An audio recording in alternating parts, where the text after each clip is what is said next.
ସବୁ ସହିବାର ଶକ୍ତି ବୋଧେ ମହିଳାମାନଙ୍କୁ ଦେଇଛନ୍ ଆର୍ ଇ ମହିଳାକେ ନେଇକିନା ବିଶ୍ୱଟା ସୁନ୍ଦର ଦିଶୁଛେ କିନ୍ତୁ ସେଥିରେ ଆମକୁ ଟିକେ ପରିଶ୍ରମ କରବାକେ ପଡ଼୍ସି କାହିଁକି କହ ତ ଘରର ସବୁ କାମଧାମ କର୍ମା ଘରର ସମସ୍ତଙ୍କୁ ଦେଖ୍ମା ତାପରେ ଆମେ ପଦାକେ ଗୋଡ଼ କାଢ଼ମା ଯଦି ଆମେ ପଦାକେ ଗୋଡ଼ ନାଇଁ କାଢ଼ମା ଯଦି ଆମେ ସଂଗଠନ ନାଇଁ କର୍ମା ଯଦି ଆମେ ବାହାରକେ ନେଇଯିମା ଆମକୁ କିଏ ଚିହ୍ନବା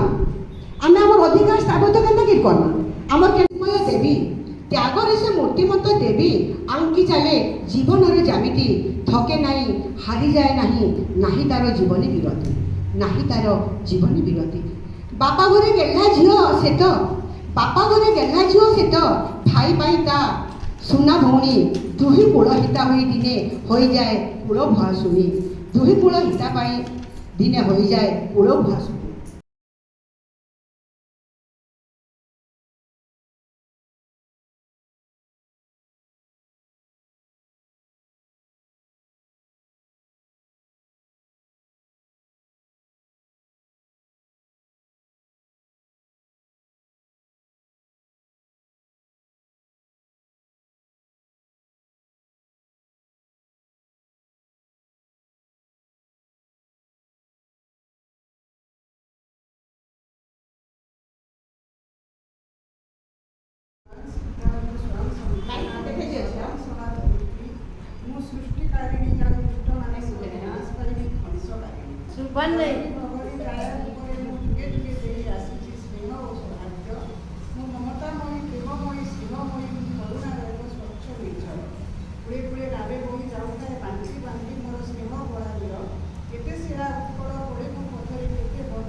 ରାସ୍ତା ଦେଇ ଅତିକ୍ରମ କରି ତଥାପି ଭୂକ୍ଷେପ ନ କରି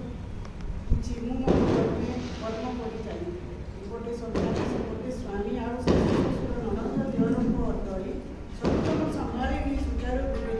କେବେ ଦିନ ନଜର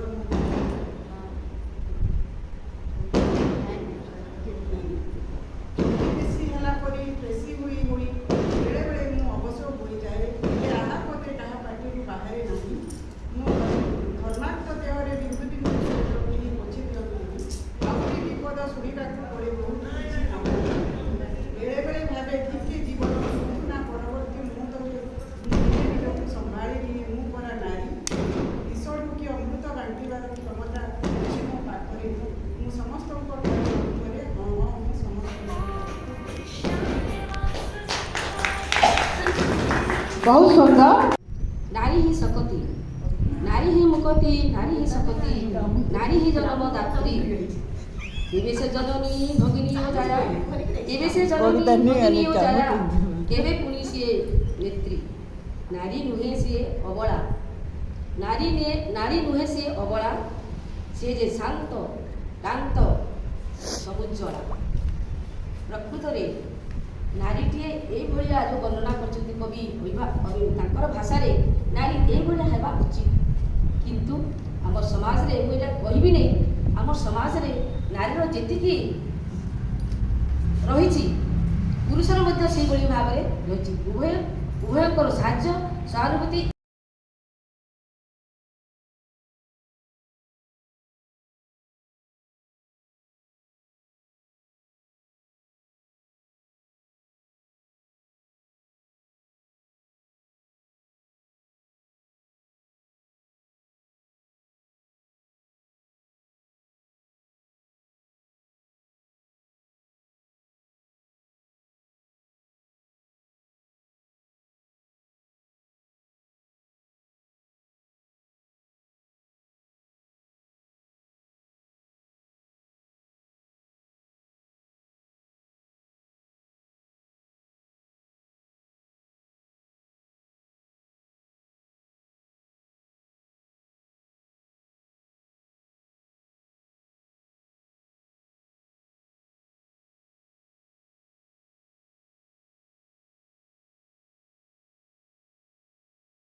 ମହିଳାମାନଙ୍କୁ ମୋର ଭକ୍ତିପୂତ ପ୍ରଣାମ। ବର୍ତ୍ତମାନର ମହିଳାମାନେ କିପରି ସ୍ୱାବଲମ୍ବୀ ହୋଇ ନିଜ ପରିବାର ଚଳାଇବା ସହିତ ଦେଶର ଗୌରବ ମାନ ସମ୍ମାନ ବଢ଼ାଇ କୀର୍ତ୍ତି ଅର୍ଜନ କରିବେ ତାହା ହିଁ ମୋର ଉଦ୍ଦେଶ୍ୟ। ନାରୀ ଅବଳା କି ଦୁର୍ବଳା ନୁହେଁ, ସେ ପୁରୁଷର ଶକ୍ତି, ସେ ସର୍ବସଂହା ଧରିତ୍ରୀ, ସେ ଅସମ୍ପୂର୍ଣ୍ଣା ନୁହେଁ, ସ୍ୱୟଂ ସମ୍ପୂର୍ଣ୍ଣା। ସବୁକିଛି ତା ଦ୍ୱାରା ସମ୍ଭବ। ଆଜି ନାରୀ ତାର ନିଷ୍ଠା ଓ ଉଦ୍ୟମ ବଳରେ ସବୁକିଛି କରିବାରେ ସକ୍ଷମ ହୋଇପାରୁଛି। ନାରୀ ପୁରୁଷ ଠାରୁ କିଛି କମ୍ ନୁହେଁ। ସେ ଲଙ୍ଗଳ ଧରିବା ଠାରୁ ଆରମ୍ଭ କରି ବସିଚାଳନା,